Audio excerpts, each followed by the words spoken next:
everyone. We'd like to welcome you to the Mesa City Council study session for April the 2nd, 2018. I believe Mr. Whitaker is on the phone. Is that correct? Jeremy, are you there? Yep, I'm here. Okay, welcome. The agenda for this study session is the first item to review our agenda for tonight's council meeting. So if you could please refer to that document. I think currently there is nothing off of the consent agenda. I do know there are a couple of items that need to be pulled off of the agenda, and that, correct me if I'm wrong, Mr. Smith, but I think those are items 6B and 6C, correct? That's correct, Mayor. Okay. So those aren't quite ready, so we'll eliminate items 6B and 6C from the agenda. Council, any other questions or concerns with anything on the agenda for tonight's meeting? Okay. Hearing none, the next item on the agenda for our study session is to hear a presentation and discuss the fiscal year 2018-19 summary of the proposed budget. I'd like to welcome Candace and Brian from the Budget Office. Welcome. Thank you. Good afternoon, Mayor and Council. Today we're here to give an overview of the proposed fiscal year 18-19 budget. This really kind of kicks off the month of April, where we're going to be doing a budget item every time that you meet, so each Thursday and on the Mondays as well. And this is really just to serve as an overview. We will talk a little bit about, give some highlights of some of the departments, but each of the departments that we discussed today will be coming back to give a full presentation to Council sometime this month. Again, the 18-19 proposed budget continues our balance between meeting the needs of today, preparing for the needs of tomorrow, and leveraging opportunities as they arise. As always, it continues the city's efforts to create and maintain a great place to live, work, and play. An emphasis we have in the proposed budget is on public safety. We want to talk a little bit about public safety. It is a high priority for us in the city of Mesa. Both the police department and the fire and medical department will be coming back again with a full presentation. So I'm just going to give you kind of a real highlight of what's in the proposed budget. In this one, there's actually a combination of items that we did as mid-years in 17-18. So some of these positions have already been implemented within the city as needs were identified during the year. And then some of them are proposed in the upcoming budget for 18-19. Some of the ones that were implemented already it would be our detention officers and additional detention support. So with the contract for the jail services, there was an increased workload in our holding facility that we found during the year, and there were needs there. And so we reallocated some of the savings from the jail costs over into the detention area to help with the staff and the workload in that area. In the fire side, we had some change to our fire investigation program. It used to be run by or operated by sworn personnel, and that was moved over to civilian personnel combined with our fire inspectors, where we're doing cross-training. So we have inspectors who do both investigations and inspections. But to do that, we added 2 inspectors/investigators into that area as part of our mid-year changes. In the upcoming proposed budget, we are proposing to add in the police department a second critical response team. We added one a couple years ago. It resides of 4 sworn officers. We're actually proposing to do a second one for the size of the city and the needs of the city. We're also proposing to add 4 additional civilian patrol support positions. These are either civilian investigators or also police service officers who help and actually allow the officers to be back on the road or back on patrol more often because they take over some of the duties that are not necessary for a sworn officer to do, as well as adding 3 evidence technicians. So there is kind of an emphasis over there in making sure that we're achieving what we need to in the process and making our patrol officers available. On the fire side, the proposed budget includes a $1.5 million personnel placeholder. The reason why this is a placeholder is because they are still working through their data analytics project of looking at the demand that we presented to council earlier, as well as looking at the current response model and what response model going forward or flexibility would they like to look at. So they're still working on a couple pilot programs, and so this is a placeholder at this time for sworn personnel to implement some of those things that they find. I think I hit the big ones on that. So those are the highlights, and again, the departments will be coming back and doing more detailed information for that. Another emphasis that we have in this budget is an emphasis on service, like we always do. So in the city of Mesa, we are a service organization. What that means is that we hire and maintain qualified professional staff to make sure that our service is of quality. One of the things that in order to do that, to recruit and retain the best employees, the city targets salaries to be at or above the average of the local market. So our Human Resources Department recently did a salary survey with our local market and completed that just within these last couple of months, and some positions were deemed to be under the market, and those have been adjusted just in the last couple of months. The public safety salary range adjustments, for those under the public safety area, under the association, for those who were topped out. So topped out means in their salary range, there's a minimum and a maximum. So if they were at the maximum of their salary last July, so July of 2017, they were not eligible for step pay at that time. So since the salary study has been completed, and anybody who was in one of those ranges, they have been approved for retroactive back to January 1st of this year, 2018, to receive that 3% step pay that they were not eligible for back in July of 2017. That is included as the base, so that changes this year's budget, and it starts as a base for next year. So that's included in the proposed budget.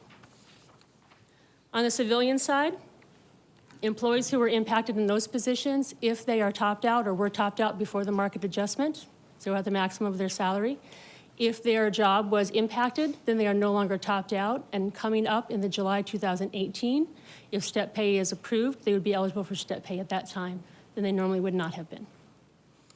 So that's also assumed in the proposed budget. The proposed budget also assumes a 4% step pay effective July 2018. Another emphasis that we have is on growth, response, and management. So there are different areas as the city continues to grow, as we've seen with our utility accounts growing, a number of people going to the parks, and demand for services grow. The city needs to keep up with those demands. So some of the areas that are seeing those is Development Services Department. So you will see in the proposed budget, while it does not add to the budget, we are transitioning from their temporary workers that they've been using to meet demand. The demand seems to have stabilized, and we'll actually be transferring the temporary services into 5 full-time permanent positions in order to meet up with demand. On the Parks, Recreation, and Community Services area, we are proposing 1 additional park ranger that would be able to apply to Pioneer Park as well as other parks in the city as our park inventory has grown over the years. In water resources, again, with the utility accounts increasing, we need to add another a meter reader, as well as a wastewater maintenance crew is included in this proposed budget. Also, the increased cost of water, chemicals, and then on the park side, the increased cost of their operations and maintenance. We're still feeling the impact of the minimum wage increase, and Parks and Recreation is the department that feels that the most with their contracts. Mr. Thompson. Chris, I'm guessing that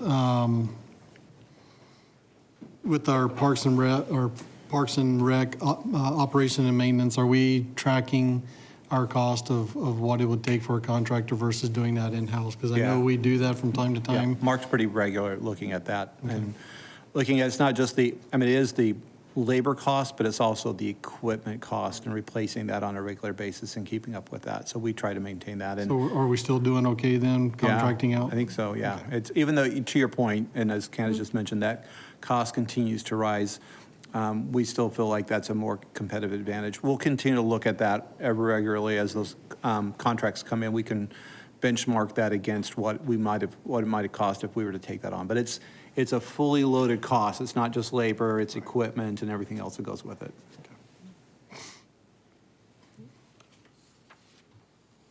One of the other things that we heard from council as part of the strategic planning session and then in other conversations has been the interest in doing a proactive code compliance program. And so in the proposed budget does include 4 code compliance officers. And when Development Services Department comes with their presentation, they'll talk to you a little bit more about that particular program. But that is included in the proposed budget. That's really what I have for you for the highlights on what's in the proposed budget versus what's in today's adopted budget.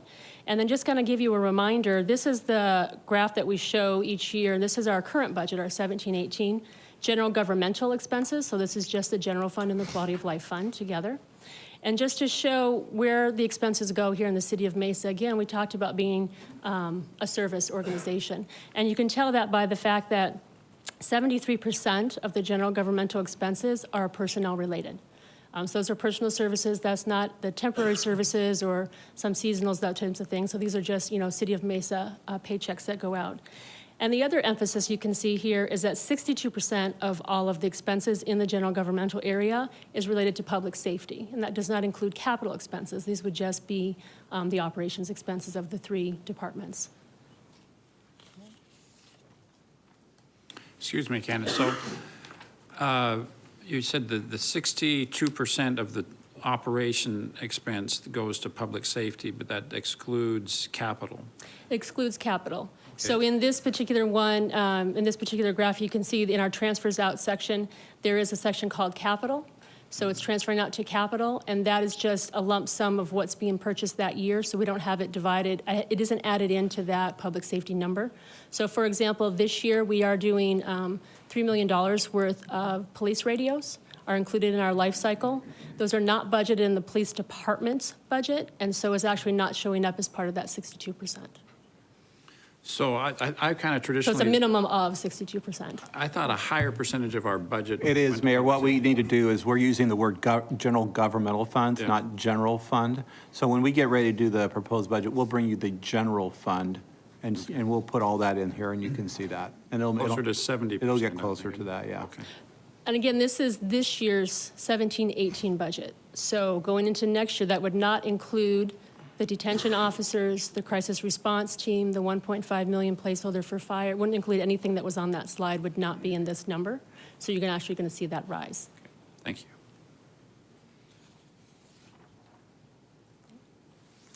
During the previous general governmental forecast overview, there was some discussion regarding the improvement in the financial status of the city.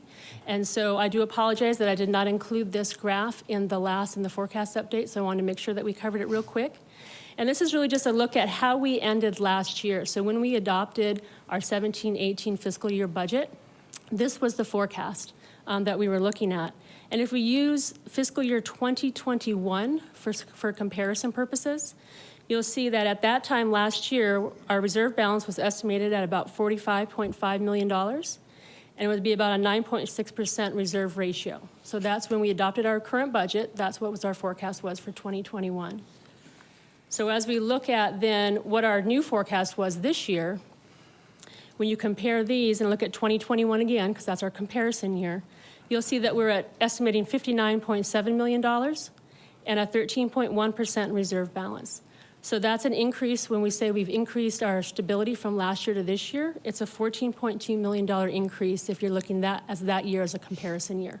So that kind of gives you an idea of where we kind of ended last year when we adopted our budget to what we've done this year. And just as a reminder, this was a few different factors that went into this increase, into this stability. One was the action taken last year to reduce our ongoing expenses. That was part of the budget adoption. Council approval to change the payment period for the public safety pension liability out to 25 years instead of 30. Instead of 20. A steady increase in our local sales tax, and we have done one more adjustment over these last 2 months. We've actually seen 2 more strong months come in our local sales tax, so we're feeling confident in that. As well as just an environment of growth, which we're seeing through our permits and our construction activity that we're seeing come in. So all of those various factors played into how our financial status kind of strengthened over between last year and this year, to between about $14.2 million in the 2021 fiscal year. I have a question. Yes, Jeremy. How much of that $14 million was because of the amortization of the PSPRS from 20 to 25 years? Going from 20 to 25 years, or Mayor, Councilmember Whitaker, going from the PSPRS from 20 to 25 years is about $4 million per year. And that's about the same from this fiscal year, and the forecast 2021 still about $4 million. It was a $4 million savings to this fiscal year here, 17-18. Was it going forward? It should be about the same Same, each year. yes, the It's about same. the same each year because it's a change in the rate itself. Now, the rates can still change. That's a point in time. And so each year we get new rates from the public safety pension system. So that doesn't mean we'll always achieve that $4 million. If the rates go up, we're still going to pay more, but that action was a $4 million Right, savings. so it's been 4 million twice. Correct. Sure. Okay, thanks, Candace. And then if we go now, so that was when we did the forecast. This is now our latest, which is our proposed budget forecast. And if you look at this, the proposed budget is consistent with the forecasted budget that we brought to you earlier. So it's very consistent throughout the years. You can see we remain basically in the same ending fund balances or reserve balances in the same percentages over the forecast period. Just as a reminder, the financial policies do call for us to stay within 8 to 10%, or a minimum of 8%. Through the forecast period, and so that is our target. One of the things I do want to highlight is if we look at the 1920 year, and you look at the net sources and uses, which is about middle of the table, you'll see that our out of balance is only less than $3 million. So what that does show is that through all of the effort that we've had over the years and all the decisions that we've made, it does show that the city has achieved structural financial balance. $2 million, $3 million in a couple years would be considered balanced at this point for planning purposes, okay? However, it's just in time for our estimated economic correction, but it does mean that we are in a good place going into an anticipated economic correction, that we feel that we've kind of reached a balance point or are about to reach a balance point going forward. So that's a good place to be as we go forward. Candace, just to define, how did you define balance? Is that where our expenditures and our income is roughly Correct. the same? Correct. So that's when you want to balance your ongoing revenues and your ongoing expenses. And so we don't want to look at our fiscal year 18-19 because we do have quite a bit of one-time expenses in there. And so if you go out a second year, that lets you know how much of those are ongoing for planning purposes. So when you look in the 1920 column, for planning purposes, you can see that we're right there between our ongoing expenses and our ongoing revenues. 1920 is when we have the first impact that we are estimating for an economic correction. It may or may not happen at that time period. It may happen earlier, it may happen later. But for right now, for planning purposes, we're looking at 2021 as a reminder. And then out in 22, 23 is when we hit this kind of the second half of that, and that's the urban revenue sharing, which is income tax. There's a 2-year lag. So we only feel a part of the economic correction in 1 year, and then 2 years later, we feel the second half. Hopefully by then, it's started to turn around and we can get the sales tax back up again. But for right now, what we're looking at is the goal has always been to match our ongoing revenues with our ongoing expenses. And right now, it's right there. It's right there on the horizon. And this is the best place we've sat for quite a few years going through the recession.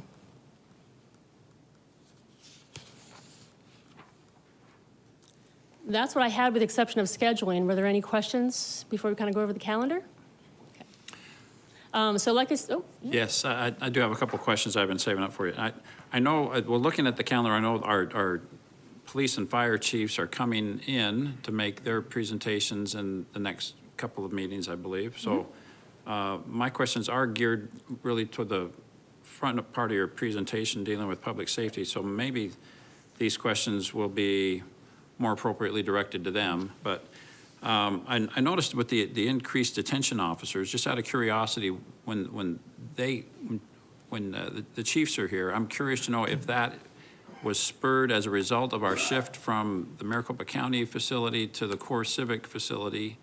And if so, I mean, we need, obviously, this is a little bit of a sensitive topic, and so we just need to be extremely transparent. And if some of our costs have increased as a result of this, then I think we need to Yeah, no, be and they very have. forthcoming about In that. other areas that are supporting that, they did increase, but we still are recognizing significant savings. But we can explain both here as well as on the legal, what do I call it? Down the city defense. Yeah. What? The public defenders. Public defenders. Public defenders as well as this. Because we are, we were able to process things more efficiently, but as well as we're having to work through the work release component of this too and support that. So, but that's working out pretty well. So, But as it relates specific to private jails and the savings that are there, and then some parallel additional costs, we can report that out when we bring the police department budget to you. Okay, great. And like Mr. Freeman was saying, I suspect we're still going to see a net savings, and it we would are. still be We are. a justifiable amount, but like I say, we need to be very transparent and make sure we reflect all the increased costs as well. Yes, Mr. Thompson? And in line with that, Mayor, I think it's about time we probably had an update on Core Civic. Well, that's what we'll do okay, so we can do the contract, but when you say update on Core Civic, what Like would you like how on it's that? working, what are some of the issues externally and internally that we're having or that they're having, just, it's kind of general update on Okay. performance. Okay, well, we can see if we can cover that during the police department Yeah. budget then. I know we needed a few months before we could come back with a reasonable report, but the things that I've heard anecdotally and just over the first few months seem positive, but I guess we're all anxious to hear. Yeah, no, it has worked out very well because we're actually able to bring individuals back quicker to the court and get their hearings and get them processed, and it helps them to, so they're not sitting down in the county as long as they used to. So we can have that report. Great. My last question relative to the first part of the presentation is I know that we say that we, as an organization, are committed to being competitive in the salaries that we pay. And we've done, I think that, I'm proud of the fact that we did a market survey at mid-year to respond to some questions that were raised as to whether or not we were competitive. So, and we immediately implemented that when it came to the public safety folks, and with the rest of our employees, that will be as soon as the next fiscal year starts. But generally speaking, specifically with regard to public safety, can we tell our public safety personnel and the public that we are paying a competitive salary? Mayor, based on the salary survey that we've just completed and that we have now gone back and done retroactive pay with, we actually set the bar very high. In most cases, in the public safety positions where we found that we were below kind of the midpoint, we're actually in a grouping of, I think it's 6 or 7 cities in the valley, we're number 2 is where we set the salary ranges, whether it was the minimum or the maximum. So we can say we're very competitive at this time based on the survey we completed for all positions, for the frontline positions in public safety. Absolutely, and we've recognized that by, again, the retroactive pay, and then also with the proposal to make step pay at 4% for this year. We'll be very competitive across the board with public safety positions in the valley. Okay, so with the step pay adjustments we made as a result of the market survey, both in police and fire, is it fair to say that we think we're either the number 1 or number 2 agency out of those 5 or 6, including I think it's Glendale, easy to say, Phoenix, and all? in most cases, we are at number 2, for sure. Okay, Yeah. all right, thank you. Council, I've got any? a couple questions. Oh, yes, I'm John, sorry, if you don't- Jeremy, please. So I'm assuming this budget assumes that we're going to be increasing our utility rates across the board 3.5%, and we're compounding that annually. Is that correct? Mayor, Councilman Whitaker, we'll be making that presentation we've met with the Audit and Finance Committee. They've asked us to look at a couple of scenarios, and we'll be bringing those back to the council for your consideration. There was maybe three different scenarios, I think, 3 or 4, that we'll be presenting to the council for your consideration. And they're across the board. They're obviously the one that has kind of a same rate going throughout the forecast period, and then some that have different decreases in the first year. So we'll bring all those, and again, was it 3 or 4? Thursday, we'll be presenting those to council. So what does this proposed budget assume then, if you're still considering 3 or 4 different scenarios? The Mayor and Councilmember Whitaker, the proposed budget that we have today does include the staff recommendation to the Audit, Finance, and Enterprise Committee. So, And yeah. so, and then if I'm, go ahead. Which was? The three, as you mentioned, The 3.5. 3.5% in water So, and yeah. solid waste, and 4% in wastewater. So the scenarios only change the rates. Well, they change the rates. We still maintain achieving the fund balance at 8% throughout the forecast period. And so really it's just a matter of, do the rates continue at 3.5%, or do we give a decrease?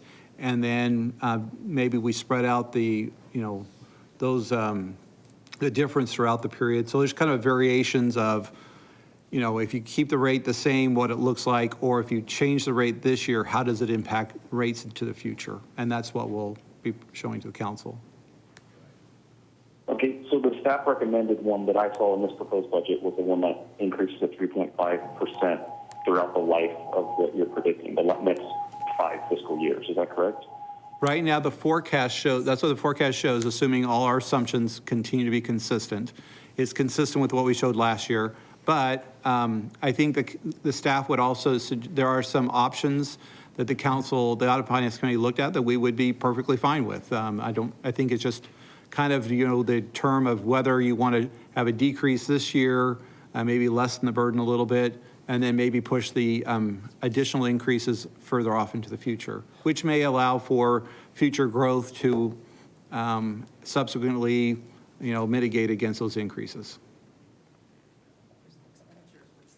Yeah, no, everything else stays the same in this scenario, yeah. Okay. I guess all I'm asking is that if, on average, I think the utility rate increase that I looked at historically was like 4.7%, and I know that you guys had said that you decided to cap it at 3.5%, and that's what I saw in the projections for the next 5 years. And I would only ask that we do, I don't know if there's some kind of impact study that we can do to show how that impacts moderate to low-income families if we're going to just constantly compound and increase the utility rates year over year at whatever rate we decide or whatever historical rate we're averaging.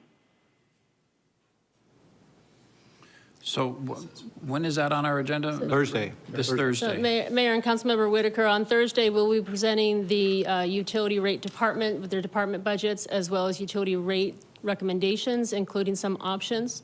I will say the options we have are rate options. We don't have impact studies that go with them, but they are the rate options of different options to achieve a fiscally sound enterprise fund. So question, process-wise, so if those are changed, will this then be changed, or?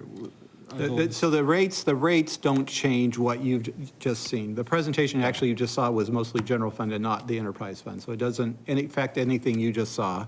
It doesn't, the rate changes don't affect the bottom, it doesn't affect the totality of the forecast. It just says, well, if you're going to reduce the rate this year, it might mean that in the subsequent years, instead of being 3.5%, it might be 3.8%.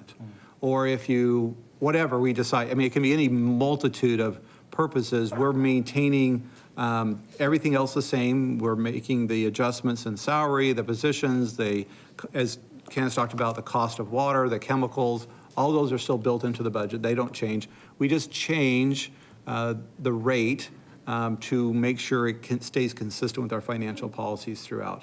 Now, one of the things we might want to talk about, the council's concerned about, and I think we all are, about the impact compounding of rates have with residents, and we have addressed this in the past, and providing some opportunity for relief for those who may be difficult for them to make payment on some of their utilities. We've done this in the past. We've worked with nonprofit groups to establish funds where they can go to get assistance, to get vouchers, to get relief, and that's something, an option that we could look at. If council wants to talk about, we can visit about that more on Thursday, but we've done that in the past, and sometimes it's helpful for us to kind of have a third party do the assessment of the individuals who are concerned, because one, if they're having trouble making payments on the utilities, there may be other factors in their life that they may need assistance with, and these are local nonprofits are very good about providing all those comprehensive services. So that may be something that would be a mechanism for us to address these concerns. And we also have a program within the city, helps with electricity, right? I forget the name, but there's. For our summer assistance. Summer assistance. Oh, during summer, yeah. During Okay. summer, Yeah. for electric. For electric, So those because they types- spike those up. types of programs. Yeah, I was thinking of a longer term Okay, for the longer other term. utilities, yeah. Yep. That's the ABC program. Well, it Yeah, could be and an, to clarify on my side, I'm not specifically referring, low income is definitely important, but I mean, this has to have a more holistic economic impact on our entire city when we increase rates and we compound these at 3.5% every single year, right? I don't know, yeah, I'm sure there is an impact, yes. But these costs are being driven by large capital expenditures of debt increases and cost of water increases. So we're trying to be very careful and modest in what those increases are. So the numbers you've shared with us today are a little higher elevation, and they don't get into the enterprise fund very much, but I think it is an assumption that we do transfer from the enterprise fund to the general fund, Yep. and that increases approximately equivalent to like a CPI, 2-3% a year. Yeah, this year it's just under 2. It's under 2%. This year, yeah. We didn't, yeah. This year was just under 2%. So we the- benchmark, yes, Mayor, we benchmark it to the Western CPI, and so it's actually under 2% going into the 18-19 fiscal year. So in the projections, we are anticipating that the enterprise fund transfer would continue to increase roughly the equivalent of the CPI. Yeah, Correct. yes. Mhm. Correct. Great. Which is actually less than the increase in the cost in the enterprise fund. As we look at our cost of water and cost of chemicals, their expenses within the enterprise fund are actually going up greater than CPI. Okay, And that's what's causing the pressure on the rates. I see. Okay. Yeah, the rates are not going up because of the transfer to the general fund. We're going to, So because, It's a how does part that of it. It's play not- with the economic investment fund transfer that's new as of FY 15-16. I'm sorry, could you repeat that again? The economic investment fund, because I was looking at the projections for the economic investment fund, and it's up to like $10 million in about 5 years. Is that also being included in that CPI cap that we're transferring from the enterprise to the general fund? Or is that excluded? The CPI is directly related to the funds that are transferred to support direct expenses in the general fund.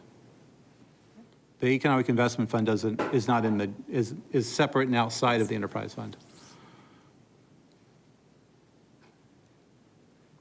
So the CPI cap that we have for the general fund, the economic investment fund goes above and beyond CPI transfers if you add that Yeah, to the general fund the economic transfer. investment fund is not looked at as far as an operating cap because it's been used as a tool to invest in the city. So some years it can be a lot more than others.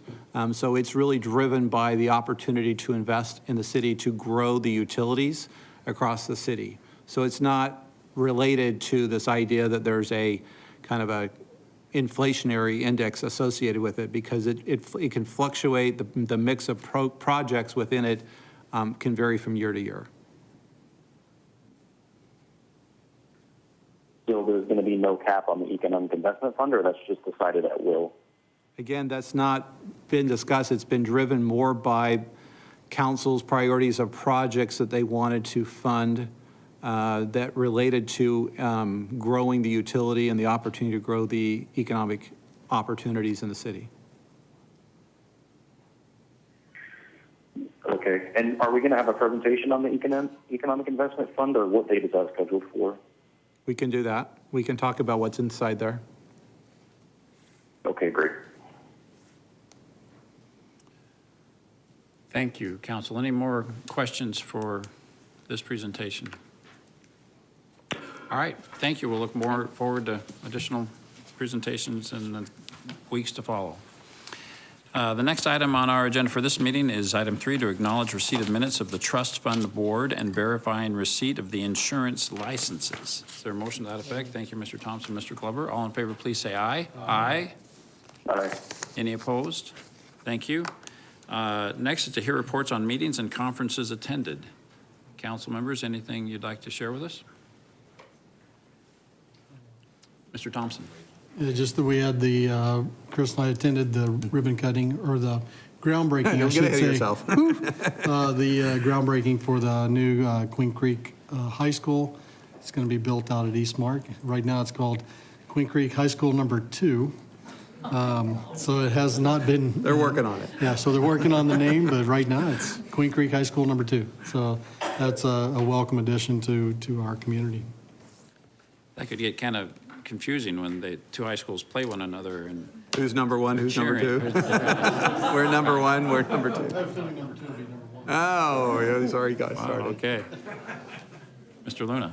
Yes, Mayor. We had a groundbreaking also for the orbital ATK expansion, which is located in East Mesa. So that's very exciting for the Bushmaster armament. So that's exciting.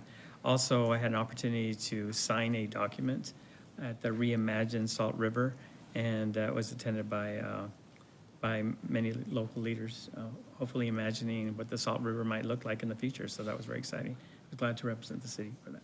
Thank you for doing that. I saw that was well-attended, and thank you for representing us there. Council, anything else to share under meetings and conferences? Mr. Brady, what does our schedule look like for future meetings? Yeah, I think you've seen it. Well, we're going to keep you busy this Thursday, study session, 7:30 on April 5th. And just looking forward to the weekend, Saturday, April 7th from 9 a.m. to 2 p.m. is the 8th Annual Cyclo Mesa Bicycle Festival in downtown Mesa. So we want to invite everybody down for that event. Thank you. Thank you. Council, if there's nothing else, is there a motion to adjourn this meeting? Thank you, Mr. Thompson and Mr. Glover. All in favor, please say aye. Aye. Aye. We are adjourned.